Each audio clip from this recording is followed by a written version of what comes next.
Okay guys, I'm probably not gonna upload this. This is just for my own personal sake. But I wanted to point out that, oh right, I just finished a lot of homework in the last 3 days. So if you look at this, it's kind of hard to decipher, but I am currently in 3 classes. I really need to shave. This is very gross. CS 168, which is the Modern Algorithmic Toolbox. Then we also have CS 235, which is biomedical imaging or computation in biomedical imaging. And then there's finally, in the small ones, is CS 269I, which is incentives in computer science. And that's sort of game theory, stock markets, lotteries, luck of the draw, that kind of stuff. Anyway, around like Sunday afternoonish, I was feeling super overwhelmed. So that was only 2.5 days ago, because I had all of these 6 things to do. So Sunday afternoon, I had the biomedical, that's a 235, biomedical pset 2 due later that day. And then on Monday, I was going to have the biomedical midterm. And then I also had the CS 168, that's the algorithmic toolbox class, had a pset due Tuesday night. So that's consecutive. And then on top of that, with CS 269I, there was class Mondays and Wednesdays, of course, and oh right, I emailed my professor asking if I could do a very niche, weird project for the class, and it's the iterated prisoner's dilemma experiment tournament thing. But I was like, can I even do this? Because it's like so open-ended. But he said, sure. But he said, meet me in office hours before class on Monday and we can talk about it. And I was like, back then, it was like a week ago, I said, sure, I'll be free, I'll come. But that's like Monday morning, or it wasn't morning, it was like 1 p.m. on Monday. And, that's in the midst of all these 3 other things. So on Sunday, I spent, I think, 7 p.m. Monday afternoon to 7 a.m. No, Sunday afternoon, 7 p.m. to Monday morning, 7 a.m. working on the pset, the CS235 pset. So I was up until 7 a.m. I didn't actually sleep at all that night because I just stayed up because the sun was already up.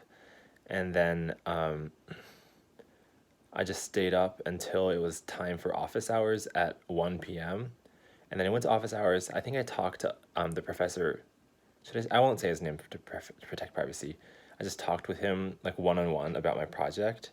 And like I was pretty competent. I like my brain wasn't short-circuiting because of the sleep deprivation, so I think it was okay. But then once the lecture started, the lecture is 2:30 to 3:50. I just started getting so sleepy, like I couldn't stay awake. And near the end, I was like literally nodding off, which hasn't happened to me in a while. But that's because I'd been awake for like, how long by that point? Probably like 30 hours. Anyway, right after that, it was Monday, 4 p.m. I decided to take a nap, but there's the CS235 midterm that I had to do at some point within the span of Monday, between the midnight starting Monday and the midnight ending Monday, and it's an 80-minute midterm, so you just gotta pick a time in there. You gotta start before 10:40 p.m. if you want to fit it in that day slot.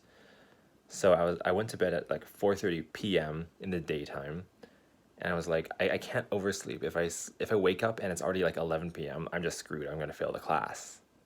So I set an alarm on my phone to wake up at 9 p.m. And I also told my dad, wake me up if the alarm doesn't go off for whatever reason. But I ended up waking up before the alarm, so we're all good. And it's like, so I slept from like 4:20, blaze it, 4:20 to 8:50. And then I woke up, I realized, okay, I have an hour and a half to prepare for the midterm, which I used all of it because I wanted to like rewatch these lecture videos for midterm preparation. And by the time it was like 10:20 or something, I was like, I'm obviously not fully prepared for this class. I've cut like half of the lecture, I've skipped half the lectures just because I don't know, I fell behind or whatever. but I figured I'm not going to get any more prepared in the next 20 minutes, so I might as well start now. So I started the midterm at 10:24 p.m. and I finished it at 11:44 p.m. And it's such a short midterm. It had 66 questions, so I have a feeling that almost every student who went through that felt rushed. So the fact that I felt rushed and I felt kind of unconfident, I'm not confident about that being a word, about like maybe 10, 15 questions means I'm like, I hope that it's something that every student felt. So the average grade will be pretty low. So I don't actually even feel that bad about not doing well in that midterm. Anyway, once the midterm was done, I felt kind of relieved because I had gotten over like quite a few of the hurdles I was dreading, which is both of the CS 235 big bad tasks, and I still had the CS 168 pset, which that one I was like worried about the most because it usually takes me 8 hours to do, or like 8 to 12 hours, and I hadn't started. And then on the bottom, oh right, the pset ended at before midnight, and I usually don't go to bed until like way after midnight, so I had like 3-4 hours afterward to work on the 269i file upload, which is something that the professor wanted me to do for my prisoner's dilemma experiment. And like, since I went to office hours and I talked with him on one-on-one, if I said, yeah, I'm gonna do this thing soon, I'm gonna do it. And I actually felt pretty proud of myself because like I have a GitHub repo with my code on it now that one of the TAs already downloaded and says works and is really fun. And I'm like, man, I'm kind of glad I uploaded that. I'm glad it's partially out of my hands now. So that was probably, I remember I spent over an hour preparing that code because it was already done, but it wasn't like human readable or something. Anyway, that happened between like 1 and 2 a.m. Tuesday morning now.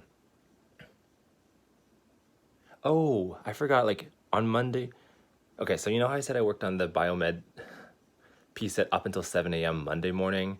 I forgot, like I also had to write a project timeline for my incentives class before I had to meet with the professor one-on-one. And like, if you're gonna meet with the professor one-on-one, you gotta have your timeline done. So I think when I finished that, from 9 a.m. to about like 11 a.m. Monday morning, I worked on the timeline, which I actually felt was pretty easy because that's like, there's no right answer. You can just kind of write things off the top of your head when you think something will be done. So that is what I did like during the time that I should have been sleeping, I guess. But anyway, so that also happened. So by the time we reached the end of Tuesday, or the very end of Monday and like beginning of Tuesday morning and all that, I finished 2 of the little bubbles for 269i, 2 of the medium bubbles for CS 235. And by the way, the size of the bubbles is like approximately how intimidating I think the project is. So anyway, it's like, okay, Tuesday like 4 a.m. I go to bed, then I wake up at like noon-ish, and then I had a doctor's appointment. I had one doctor's appointment from 1 to 2 p.m. and then another doctor's appointment from 3:30 to 4 p.m. today. It's complicated. They're doctors for different reasons, but you don't gotta worry. It's just such a weird coincidence they both happen on the same day. Anyway, so Tuesday I knew like, okay, I got a lot of appointments, but the only task I have to do is that CS 168 pset, or they call it a mini project. And I didn't start it until 7 p.m., which I should have started it earlier. But it was, okay, I have it on the screen here. I shouldn't actually show you because it's like for a class and you're not supposed to like release course materials. But the professor said it was one of his favorite psets of the quarter, which probably means it's more interesting than normal, so that should hopefully motivate me to work faster. And then also it was about singular value decomposition, SVD, which I've already done quite a few times in classes. I forget which. I remember it was senior year though. My monitor turned off. So I've already done a CVD, so I'm already pretty familiar with it.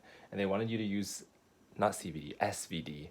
They wanted you to use it for image compression, which I've done, and also word embeddings, which I've done at least twice. I've taken CS 124U and 224, I think, so like natural language processing, I've gone through the motions. So I think like because of my past experience, when I coded through the Python stuff, it went really well. So I didn't like work as fast as I should have. But then, okay, so I started at 7 p.m., maybe 7:30 p.m. And then by like, I don't know, 11 p.m., I decided like I'm gonna go eat because I'm hungry. And like if I'm too hungry, I can't eat fast. Like I can't work fast because, you know, my brain is focusing on the like hunger and not on the work or the academics. So I go eat at 11, and then this thing is technically due at midnight, but the professor gives you 4 hours of grace period in case there's technical difficulties or like your internet goes down. But for me, that just means that I'm working on the homework all the way up until 4 a.m. So I think at around like 12:30 after midnight, I look at the problems left. Because, okay, this is one of those pieces where there's part one, and then part one is split up into part 1A, 1B, 1C, 1D, 1E. And then let me see, part D was split into part 1DI, part 1DII, and part D1III. And part 1E is split into part 1EI, 1EII, and 1EIII. And then there's part two, but we won't talk about that. Anyway, around 12:30, I realized I've already finished like 2/3 of all the problems, and like the rest of the points are like, I understand it all. So basically, there's no kind of looming boogeyman of a problem in the distance that I won't be able to do. And like, I can probably like, what's the word? Grind my way through these like in an hour max. So at like 12:30, I start thinking like I can relax. I have 3.5 hours to do something that I think should only take me an hour. So I decided to like start speed cubing on this Rubik's Cube and like practice blindfold solving. And I can show you this. I did 41 blindfolded solves and 31 were successes. So I'm really happy with that success rate. That's like over 75%. And that's almost too consistent or reliable. Like I should start going faster so I can, get faster times. And my average time was 1:11, which is way slower than it should be. I should already be sub 1 by now, but who cares? Anyway, I got a little sidetracked with that. So that took about an hour, and then it was like 11. It's 1:30 a.m. now. So I'm like, I need to get back to work. If I keep doing this, I'll actually not finish. And it actually took, like, I wanted to do all the bonus problems this time because I'm like falling behind in the class overall. Like I think my grade is going to be like a B- or a C+ if I don't pick up my grade. So I want to do all the bonus problems, and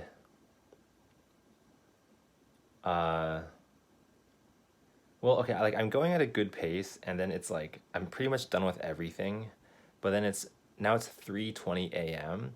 and then I realized one of the bonus problems, which I guess I've already finished, like essentially, was try to come up with a more advanced algorithm to get these word embeddings to match and like predict analogies better. Like the problem, the like goal is you give the algorithm 3 words. It's sort of like let me think of an example. Sacramento is to California as Atlanta is to blank, and the algorithm's supposed to figure it out using word embeddings and dictionaries and the Wikipedia co-occurrence matrix of the corpus of Wikipedia. So I already created one alternate algorithm that did outperform the standard that they gave you, and I was like, okay, but it was a super like stupid improvement. I just like increased the number of singular vectors that I kept. Like it didn't require any brain power. I just like increased a number. But then I was like, let me be a little more smart, and I'm going to change this other like function from like log of 1 plus x to square root of x, and let me see if that improves it. But I forgot, like, to rerun that, the co-occurrence matrix is 10,000 by 10,000 entries. That's 100 million entries. And I remember when I ran it the first time to get like the very first matrix, it took about 15 minutes to run, like to process that matrix. And so I started at 325 is when I ran it for the second time with this square root function instead. And I just realized like this is gonna cut very, very close. Because it doesn't tell you how much progress is being made because it's just one NumPy operation that's massive. And it did finish around 3:40 a.m. and I knew it was going to be around there, but I didn't know. And NumPy, maybe just randomly gets slower or faster. Like I have no validation. But it finished, thankfully. But in the last 20 minutes that I had before 4 a.m., I decided to do some like really unnecessary edits. Like a lot of my quotation marks in the paper appeared backwards, and like how quotation marks in some fonts that you can tell they look different upside down. So I wanted to fix that with some sort of LaTeX trickery, and I did using Control F, and I fixed it, and it was like 3:50 a.m. now, and I'm like starting to panic. And then I finally I downloaded the PDF, I uploaded to Gradescope by 3:54 a.m. and then I'm like, I noticed a few very small typos, and I'm like, they don't matter, but I decided to fix them. I fixed the typos, re-downloaded the PDF, resubmit, and now it's 3:58 a.m. I choose which pages belong to which problems, because that's what you have to do to like let the graders know where to look in your thing. And it's 3:59, and I click submit, and then like it turns 4 a.m. literal seconds after I click submit. And this always happens every week. This is like the 5th week in a row that this happens, and I'm always up until 4 a.m. doing it. But we're done.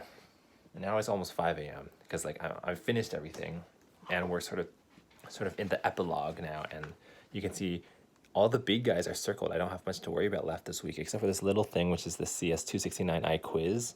Those are only supposed to take 25 minutes, and they're always super easy. It's just to make sure, like, did you go to lecture and did you pay attention? So I'm not worried about that. But man, Sunday afternoon, just 2.5 days ago, I'm like, I'm not going to make it out of this rough patch alive, Like, I'm not going to be able to finish everything. But I did. And now I'm making a video, which is dumb. But hey, that's my story. I just wanted to say it in case, I finish school in a year or something. I forget exactly how much work I had to do. Am I allowed to like show? Well, okay, this is my own problem set. Like, this is my own work. So it's not the like rubric of the project that the professor gave out, but it's my own work. So I think that's okay, because that means it's my own writing. I'm not disseminating Stanford's property. But you can see it's kind of long. Oh, here's like the word embedding and analogy prediction stuff. And here's me like talking about other analogy algorithms I want to try. Now I get to the SVD, used for image compression. Oh my God, different compression levels, different number of vectors retained for good reconstruction. Here's talking about why it is the way it is, and here's me analyzing it. And then here's my code. Hooray, code. It's open source. I guess I don't really know. Some of it went off the edge, but like no one's actually gonna run or read or run my code, so who cares? Okay, let's go to the bottom of this. How many pages is this thing? 20 pages. So I wrote what you could call, it's not a 20-page paper, because like it's not a paper, and it's like a lot of the stuff there is just images, but it's also just me rambling about my thoughts about something, because it's not supposed to be like formal or edited. But still, 20 pages in 8.5 hours for a pset, with an hour of Speedcubing in between and eating, so maybe like 6.5 hours actually working on it. That's like 3 pages an hour, which is kind of a lot when it comes to like academic stuff. So anyway, it's done. Why am I talking? I'm almost at the 19-minute mark. Well, thanks for watching. I don't know if I'll upload. Maybe or maybe not. Well, this is just an archive for myself, like I was saying. Anyway, thank you for watching. Goodbye. It is currently May 5th, 2021 now, 5 a.m. Okay, bye.